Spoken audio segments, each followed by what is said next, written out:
हाँ साथियों, BM Shah advocate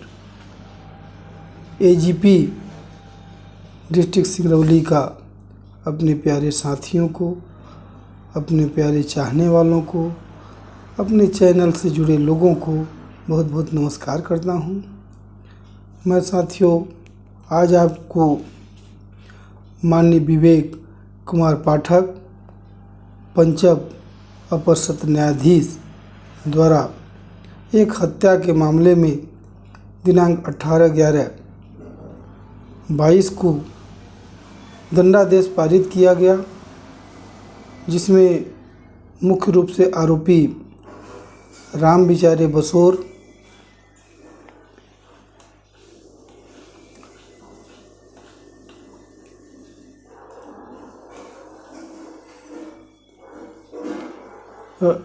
पुत्र धनुधारी बसोर उम्र 50 वर्ष, लोली बसोर पति राम विचारे बसोर उम्र 45 वर्ष, बमुंदर बसोर पुत्र राम विचारे बसोर उम्र 24 वर्ष, तीनों निवासी ग्राम हरदी, थाना बैढ़न, जिला सिंगरौली के निवासी हैं। इनके द्वारा दधिवल बसोर की हत्या की गई थी, जिसमें सर्वप्रथम हत्या करने के बाद आहत होने के बाद उसका अपराध थाना बैढ़न में अपराध क्रमांक 469/2016 के रूप में दर्ज हुआ, जिसमें धारा 302, 307, 294, 506, 34 का अपराध विवेचना के बाद पंजीबद्ध किया गया। शुरुआत में साथियों इसमें जो अपराध हुआ, घटना जो है 5/6/2016 की है, जिसकी रिपोर्ट जो है प्रथम सूचना रिपोर्ट जो है दिनांक 6/6/2016 को, अभियोग पत्र दिनांक 6/9/2016 को और दिनांक 4/10/17 को चार्ज फ्रेम हुआ और 18/1/2018 से अभियोजन साक्षियों की गवाही शुरुआत हुई और पहले ये दिनांक 16/11/22 को निर्णय के लिए लगा था, लेकिन माननीय जज साहब की व्यस्तता के कारण उस दिन निर्णय पारित नहीं हो सका और दिनांक 18/11/2022 को इसमें दंडादेश पारित हुआ। इस मामले में कई शासकीय अधिवक्ताओं ने पैरवी किया है, लेकिन जिस दिन आदेश निर्णय पारित हुआ उस दिन राज्य की ओर से श्री पी.के. नापित अपर लोक अभियोजक और अभियुक्तगण की ओर से श्री आर.बी. दुबे एडवोकेट ने पैरवी किया। इसका मुख्य कहानी यह है कि अभियुक्तगण के विरुद्ध भारतीय दंड संहिता की धारा 302/34, 324/34, 323/34, 294, 506 भाग 2 के तहत आरोप पत्र दाखिल हुआ था। उन्होंने दिनांक 5/6/2016 को शाम करीब 6:30 बजे बैढ़न थाना अंतर्गत ग्राम हरदी में सह अभियुक्त के साथ मिलकर मृतक प्रभु नारायण बसोर की हत्या तथा अन्य आहतगण अनिल बसोर एवं भरपूरन बसोर और राम बदन बसोर को उपहत कारित कर सामान्य आशय बनाया और उक्त सामान्य आशय के अग्रसरण में प्रभु नारायण की हत्या कारित करने के आशय से गड़ासा जैसे घातक धारदार हथियार से मारकर उसकी मृत्यु कारित की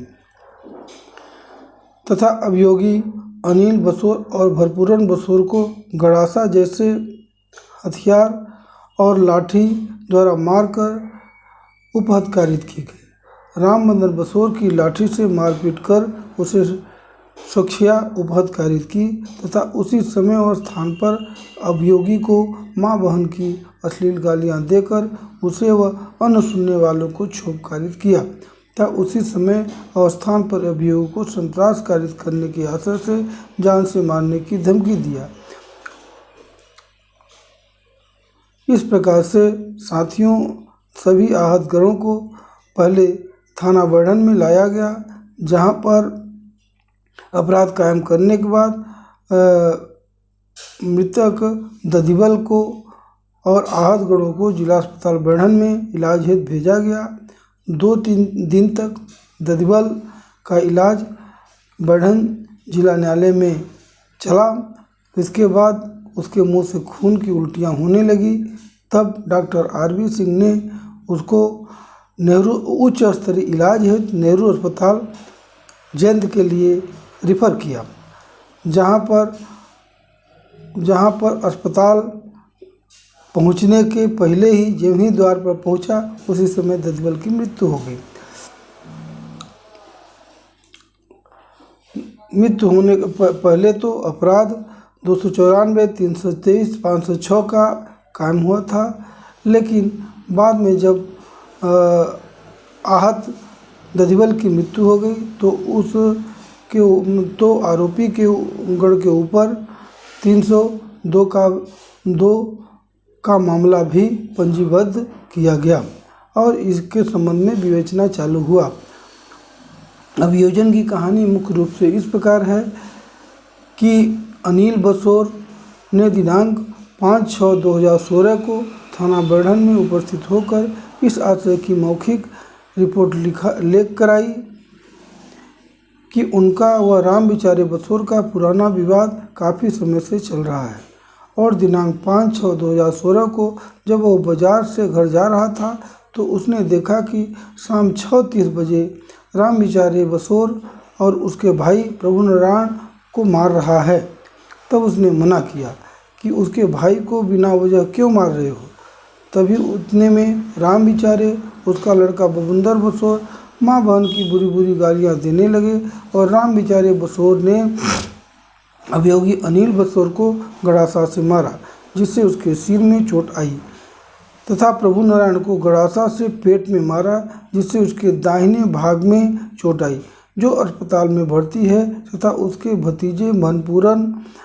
को बबुंदर ने गड़ासे से मारा, जिससे उसके दाहिने हाथ के गाभा में चोट आई। राम बिचारे बसोर ने यह भी कहा था कि माधव चौथ दोबारा उसके घर के सामने आए तो जान से ख़त्म कर देंगे। उक्त घटना को संगीता बसोर और मां रति कुमारी वगैरह ने देखे हैं। उन्होंने बीच बचाव किया। अभियोगी की उक्त मौखिक सूचना के आधार पर अभियुक्त गण के विरुद्ध थाना बरढ़न में प्रथम सूचना रिपोर्ट क्रमांक 469/2016 दर्ज की गई। इसके पश्चात साथियों यह मामला सर्वप्रथम मुख्य न्यायिक मजिस्ट्रेट के समक्ष आया और वहाँ पर चालान पेश हुआ। चालान पेश होने के बाद उसको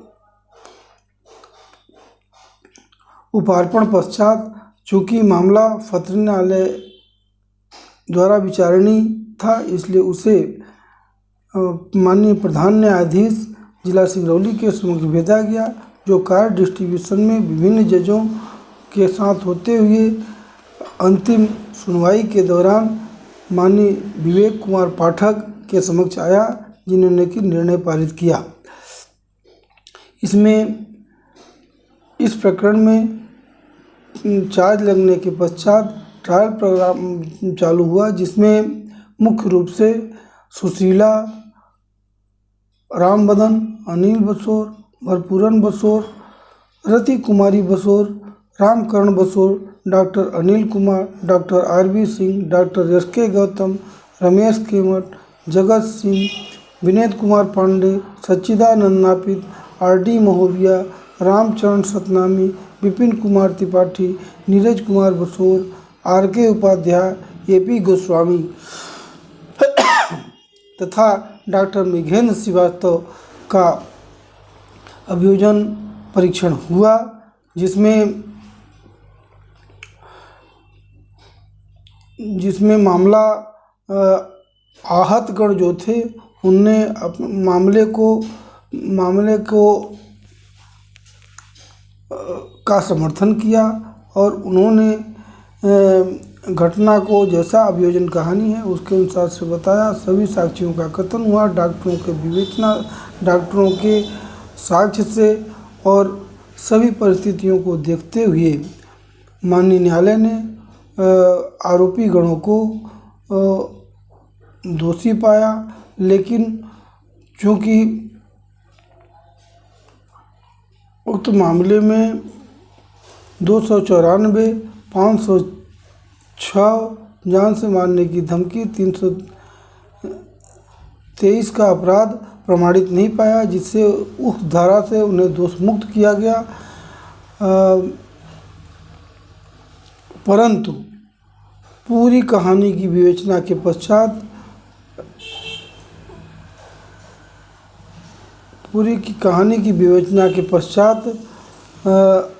आरोपी गणों को दोषी पाया गया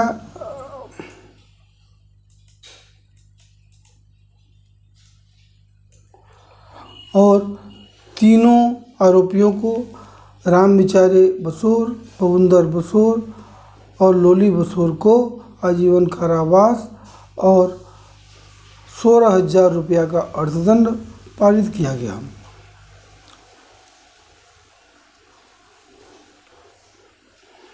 इसमें मुख्य रूप से कुछ जजमेंट मुख्य रहे, जिसमें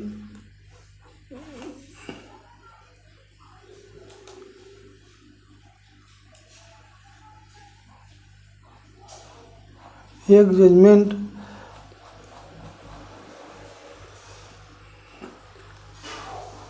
स्टेट ऑफ मध्य प्रदेश विरुद्ध पट्टू उर्फ Pratap Singh 2001 supreme court online AP 28 का है, जिसमें यह दिया गया कि गवाहों के बयान में हूबहू ऐसा नहीं थे, उसमें विसंगतियां थीं, लेकिन इस जजमेंट में यह पारित हुआ कि बचाव पक्ष का कोई तात्विक गंभीर विसंगत विरोधाभास दर्शित नहीं होता। क्योंकि तात्विक विसंगत नहीं है, इसलिए यह डिफेंस जो है डिफेंस पक्ष का नहीं माना गया। इसी तरह से एक न्यायिक दृष्टांत श्याम बाबू विरुद्ध उत्तर प्रदेश राज्य AIR 2012 सुप्रीम कोर्ट का भी हवाला जजमेंट में आया है,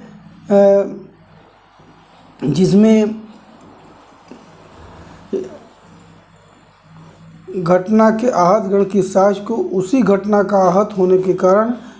इसलिए ज़्यादा विश्वसनीय होना धारित किया गया, क्योंकि आहत गण होने से उनके घटना समय पर उपस्थित न होने की उपधारणा की जा सकती है। उस संबंध में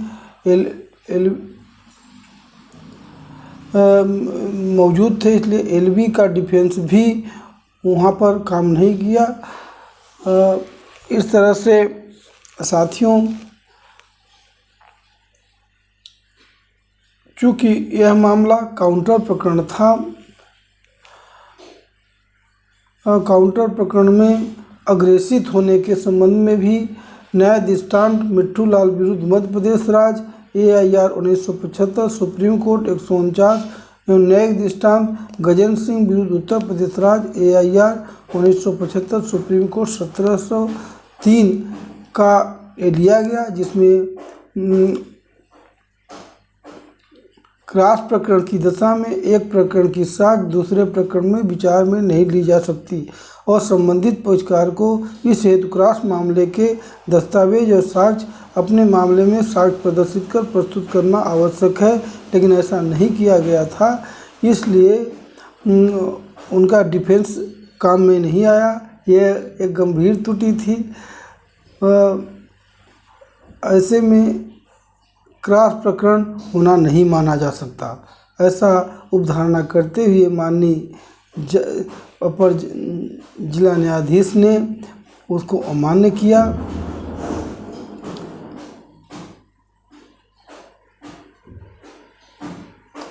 इसके अलावा यह बताया गया कि मोटिव का जहाँ बात आया है उसमें आया है कि सबका उद्देश्य एक ही था है, इसलिए उन्होंने माननीय न्यायालय ने उसको मोटिव को सबको एक उद्देश्य माना और जिसके संबंध में उन्होंने सोबरन बनाम मध्य प्रदेश राज्य 1987 JLJ 60 नोट 135, विष्णु प्रसाद बनाम मध्य प्रदेश राज्य 1971 JLJ 60 नोट 148 का भी हवाला दिया। और इस तरह से साथियों पूरे प्रकरण का विचार करने के बाद भारतीय दंड विधान की धारा 302/34, 323/34 के अपराध के लिए सिद्ध दोष पाते हुए उक्त आरोपियों को दोष सिद्ध किया, परंतु अभियुक्त गण को संदेह का लाभ देते हुए धारा 324/34, 294, 506 भाग 2 के अपराध के लिए उन्हें दोष मुक्त किया गया।